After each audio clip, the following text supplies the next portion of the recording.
The featured speakers later this week include our next guest, Pete Buttigieg. He is Secretary of Transportation, but is off the clock this morning for his political activity, speaking in his personal capacity. Mr. Buttigieg, welcome back.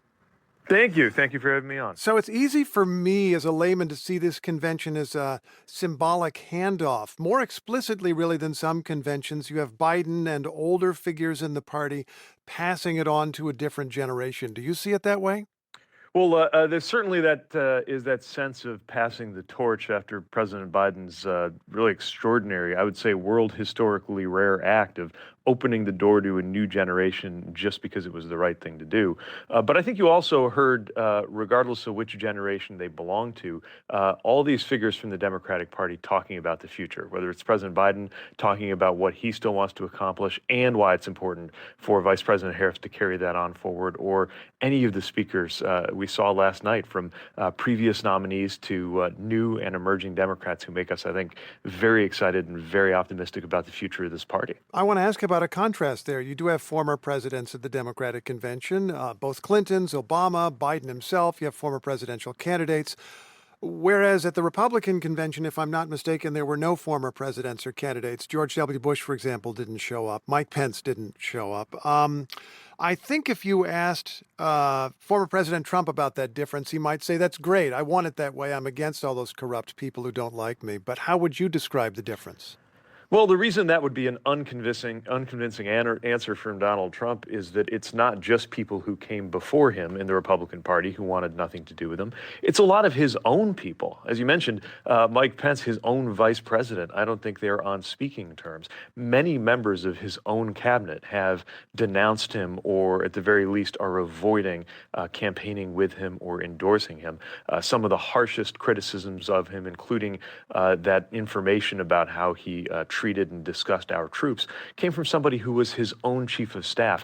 I can't think of another time in American history when a president's own staff and cabinet members have gone out to warn the world that he is unfit to return to office and should not be brought back. I guess we'll just note Trump has denied making that statement about soldiers, but John Kelly, his former chief of staff, said on the record that that was, in fact, the quote. Exactly. Let me ask, should we expect a Harris administration, should she win, to continue fundamentally the same direction as the Biden administration? And if not, what will change? Well, of course, she'll have her own strategy, approach, and priorities, but I do think a lot of the most successful policies of the Biden-Harris administration will continue to be developed, and certainly the results are something that will be important to carry forward. I'm thinking about the job growth at a level that's unprecedented in the history of the modern presidency. I'm talking about things like the reduction in crime, something I think many Americans still aren't aware of, how much crime has gone down compared to how it went up under Donald Trump. So many other areas in which it is very clear that this policy approach, that's not about the size of government for its own sake, but using the tools of government to help solve problems for people, is the right one. But there's clearly a lot of unfinished business, things like making sure that $35 insulin that the administration was able to get for seniors is available to everybody, making sure that every American can have paid family leave, and so many other items on the economic agenda that she's laid out. Harris has said she wants to raise taxes on corporations, going up to a 28% rate, which is higher than it is, although lower than it used to be. Why raise it?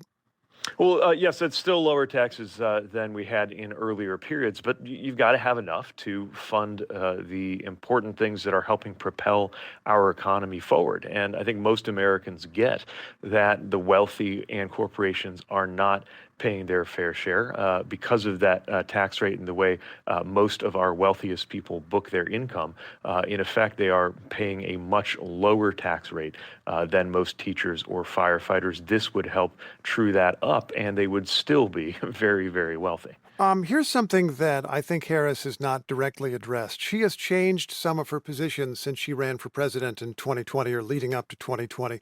She was for Medicare for all, isn't anymore. She was against fracking, is now in favor of it. As someone who has worked with Vice President Harris, how do you think about her change or evolution, if that's the word? Well, I think your time in government and just the evolution of the situation around you means it makes sense to continue developing your policies. I don't think any of us locks in amber or freezes what we would have said or thought years earlier, especially given how much change and dynamism there is, not just in the administration, but just in the world around us right now. But she's very clear about her plans, clear about what she'll do. And this isn't just theoretical because she has been such a key leader in the Biden-Harris administration, delivering a very clear and I would argue very consistent policy approach. I want to ask about one other thing. If people don't know about this, Mr. Buttigieg, they should. You, as a Democrat, appear often on Fox News. You take a lot of hard questions. People often say you're impressive there, and that you make the Democrats' case in a place where it otherwise wouldn't be made.